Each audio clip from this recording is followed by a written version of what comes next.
Hello, everyone. Happy Women's History Month. I will be starting my women's history content next week. Yeah, now. So, for the first 10 weeks, I've been talking about my favorite albums, and now we're finally at number one. Number one is Thriller. But of course, before we talk about Thriller, gotta talk about my book, What If I Ruled the World? Poems Inspired by Music. Please, it's always linked in the description and always linked in the link tree. As always, and I need to start working on the second book. I've started working on like the character descriptions, but I need to start the outlines and stuff like that. So, yes. So let's get into Thriller. Of course, it's by Michael Jackson. It was released November 29th, 1982. The genre is pop, post-disco, rock, funk, and R&B. Where can you stream it? YouTube Music, Apple Music is where I streamed it. Pandora, Deezer, iHeartRadio, Spotify, and Amazon Music. I actually don't have this one on CD, but I would like to one day. And I would like to have it on vinyl. I really want to get a vinyl player once I get my own place. That would be great. All right, so I'm going to talk about my favorite songs, my least favorite songs, and my overall opinion. And I'm also going to share my initial review of this, of Thriller. And I reviewed it before because this is going to be the second review. So the vibes are funky, fun, and dancing. Excuse me. My favorite song is the first one is I think it's the first song on the album. When we starting something, a classic bop. The beat is great. The lyrics are great. A very good earworm of a song. I love this song because maybe I do want to be starting something. Like it's just so fun. Of course, the title track Thriller. Of course, it's gonna be on the favorites list. Great lyrics, storytelling, and beat. And of course, the music video makes it iconic as well. Just a very legendary song. And it's really interesting because it's like a horror song. And it's like a mainstream horror song, not just like a specifically Halloweeny kind of song, but was on a major album. So that's cool. Billie Jean. This song is a great storytelling with a great beat too. Tells a story of a random hookup. Story of I meant to say of random hookups that can lead to more. A cautionary bop. LOL. And I know he wrote this about his brothers, like, um, them being on the road and them, talking to groupies, doing more with the groupies, and things happening, and then the women coming back and being like, "Hey, you my baby daddy," which I don't think any of them. I feel like a lot of them are married or were married or have been married, something along those lines. So I don't know if any of them ever had anything actually. Well, they've actually like had someone like that they slept with on the road, and then she actually did have a child. But maybe they've come to them and been like, "Hey, this is your kid," and it's been contested. So yeah, I just watched a video. This is so random about him performing this for the first time during his because he wanted to do more solo work, um, and him doing the moon rock for the first time to this song and how iconic it was. So that's really cool. And I also like the video for this song. It's very interesting, kind of minimalist, but kind of dramatic still. And then the last favorite song is PYT, Pretty Young Thing. As a PYT myself, I approve of this anthem, lol. But really, this is a great song, and I love the call and response at the end. It's just so much fun. It's an absolute banger. Just love it. When I was re-listening to this album, I thought I had a least favorite song. Like I thought "The Girl Is Mine" was probably my least favorite song when I first reviewed it, but it didn't. It was kind of like a meh to me. Like I didn't really hate it. Um, but when I looked at my notes again, I definitely did not like it, or I thought it was weird when I first reviewed the album, which we'll get into that. But here's my second overall opinion. So I didn't have any least favorite songs. Some songs were just kind of meh to me. And considering like 7 of the 9 songs were singles, uh, I mean, there wasn't much that I didn't like. The Lady of My Life, I think that was one of the songs, and The Girl Is Mine were not singles, and I think everything else was singles. Um, but The Girl Is Mine might have been a single. There was so many. It was like almost the whole album. So, but those 2 songs were kind of like meh, but I didn't like hate them. At least not this time around. So my overall opinions, I love this album. It has so many bops on it. This is the shortest album on the list, but it is jam packed with a great variety of songs. I really love the variety, and it made this album very fun. Michael sounds good per usual. I have a typo. Um, per usual, I do have a typo. Even though this is supposed to be like post disco, another typo. There were still some elements of disco, and I love that too. Like it wasn't 100% like gone. Which I feel like once you're transitioning from like a major genre like disco, it doesn't always die 100%. And then of course it'll come back. Everything comes back. Speaking of that, this is so random. Um, I cannot remember the name of the song now, but it's a Phil Collins song, but it's somebody's made it into like a dance song. And I was listening to it at work because they play music, and I was like, they are remaking everything, and they really are. I feel like an old person, even though I wasn't alive in the '80s when that song came out. I was like, oh my god, they're remaking that song too. But they seem like they're remaking everything. Where was I? Oh, I love how Michael was able to transition from disco to multiple genres in one album. This definitely deserves to be my favorite album of all time. I stand by that. I demote Mariah, but her album is still great as well. 10 out of 10, of course, definitely recommend, and I think everyone should listen to it. So I'm gonna get into my rant at the end, and because I kind of want to end on that, but I'm gonna talk about my initial review. So, "Wanna Be Starting Something" was once again my first favorite song. So instead of Billie Jean, I had Beat It. So let me see what I put for Beat It. I felt like this song is so energetic, it makes you want to break up a fight, lol, but still be jamming while doing it. I feel like this will always make me turn up as well. So I put that one instead of Billie Jean. But everything else is the same, actually.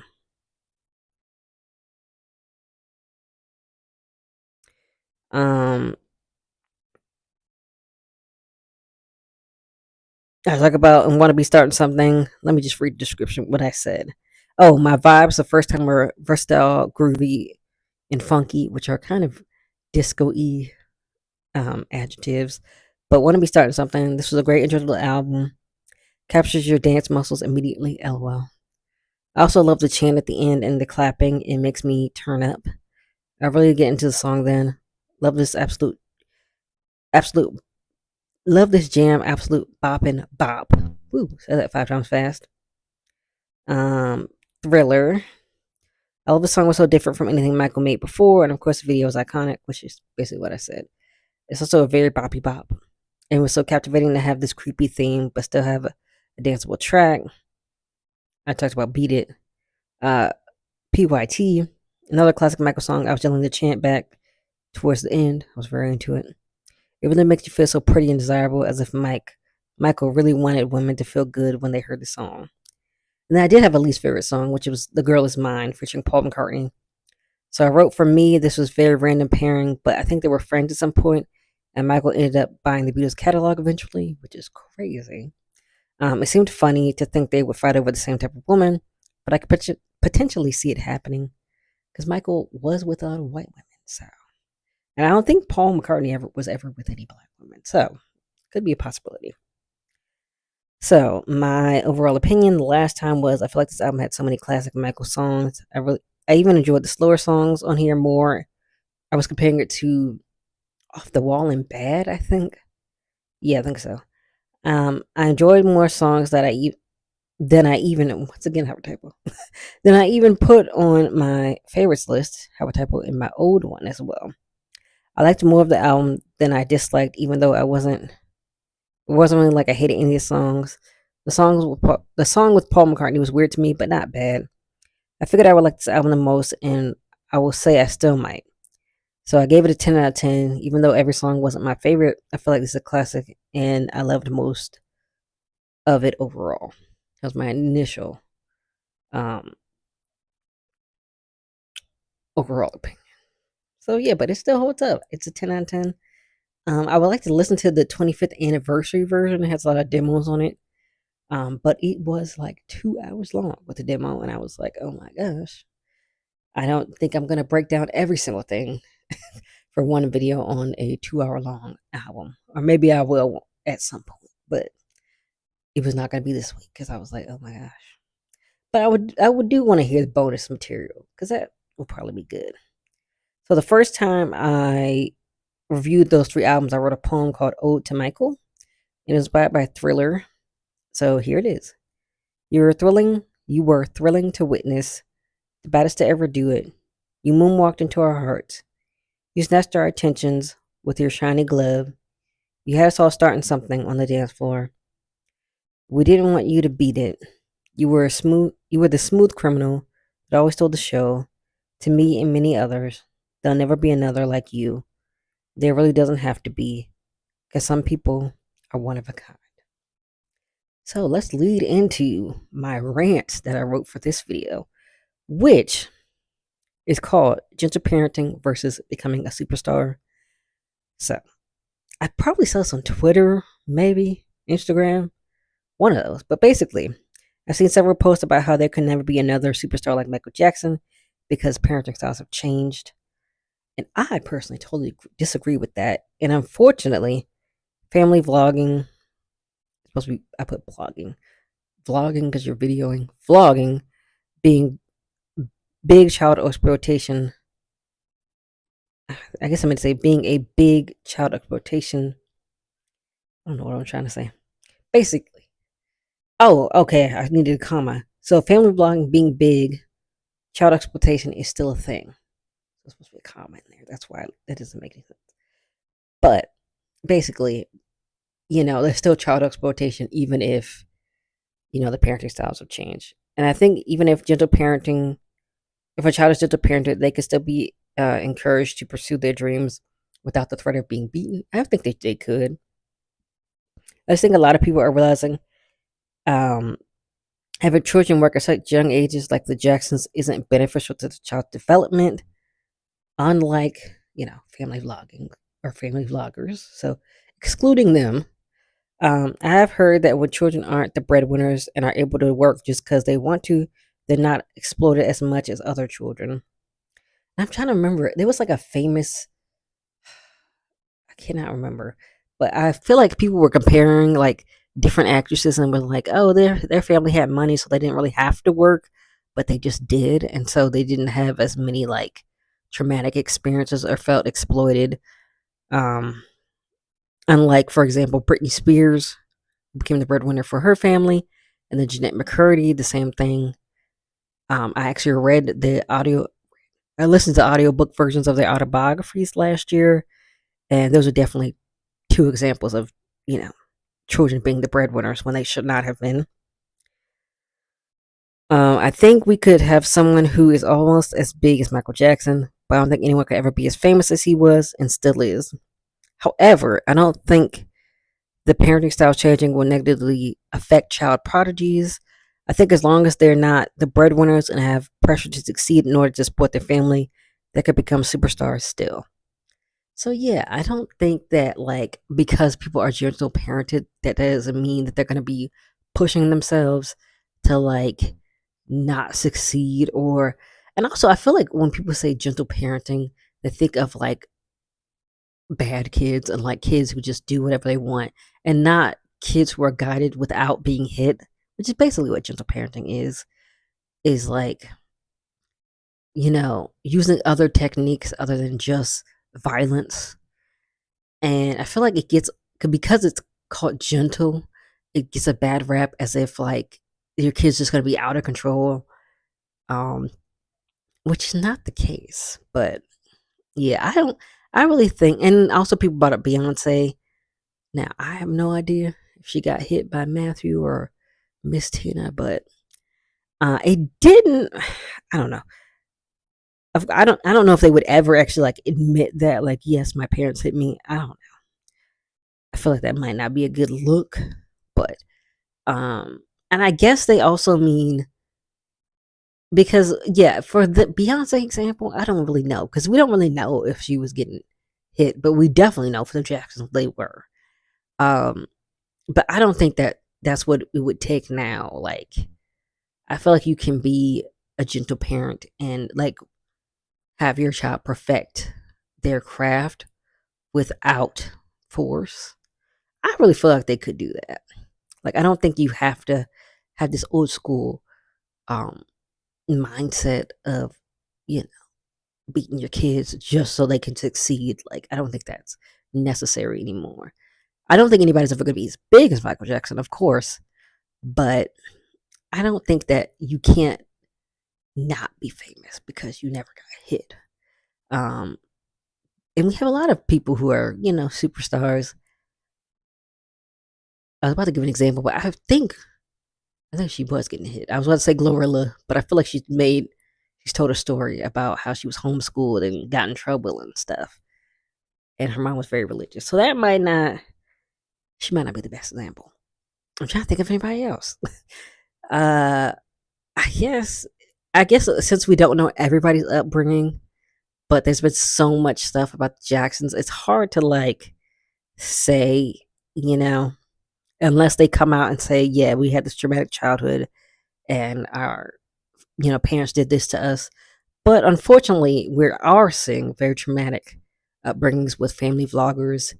And recently, apparently, California has made it a law. I think it's a law. I don't know if it's a law or a requirement. They've made it so that you have to have a trust if you're a family vlogger for the children. And some family vloggers are picking up the kids and moving out of the state instead of, you know, putting money aside for their child, which is crazy to me. So you're just that greedy that you're like, no, I don't want to make a trust for my child and give them financial security and stability. No, I want to blow it all now so they have nothing and they just have to keep being in my videos for all of eternity so we can have money. Like, that's just crazy to me. But yeah, what do you think about that? Do you think people can become superstars without having to be beat as children or, you know, traumatized as children? Or do you think you could still be positively persuaded and encouraged to hone your craft and still be a superstar? I think you can still be encouraged in honing your craft and really, you know, encouraged without, you know, physical force. But that's just me. What do you guys think? Um, I feel like a lot of people, when I saw this tweet or this Instagram post, whichever one it was, I feel like they did not think that it was possible without, you know, the old school parenting method. But I think it's possible. So yeah, that's it for my top 10 favorite albums. I'm probably not going to do anything music related until June, which is Black Music Month. And you know what? I'm fine with that. I feel like I've done a lot of music. I don't know. I feel like every time I do this top 10 list, I feel like are the weeks getting longer? But yeah, I mean it is a big task. And at some point I would like to do my top 10 list of my top 10 favorite books. And then of course I would have to do individual reviews of those, but we'll get to that bridge when we get to it. So, what is your favorite album of all time? Is it Thriller? Is it not Thriller? Is it something else? Is it anything else on my top 10 list? Let me see if I can. Of course, I've unpinned it because I was like, I could tell you all of the things on my top 10 list. But now I can't. Oh, you know what? I can. Let me see. So, number 10 was Hardcore by Lil' Kim. Number 9 was Il Nana by Foxy Brown. Number 8 was Renaissance by Beyonce. Number 7 was Born to Do It by Craig David. Number 6 was Back to Black by Amy Winehouse. Number 5 was Lovers Rock. Number 4 was Never Say Never by Brandy. Number 3 was My Life by Mary J. Blige and Confessions by Usher. And number 2 was The Emancipation of Mimi. And at number 1 is Thriller. Are any of these albums your favorite albums too? Let me know. As always, like, comment, subscribe, and I will see you all next week.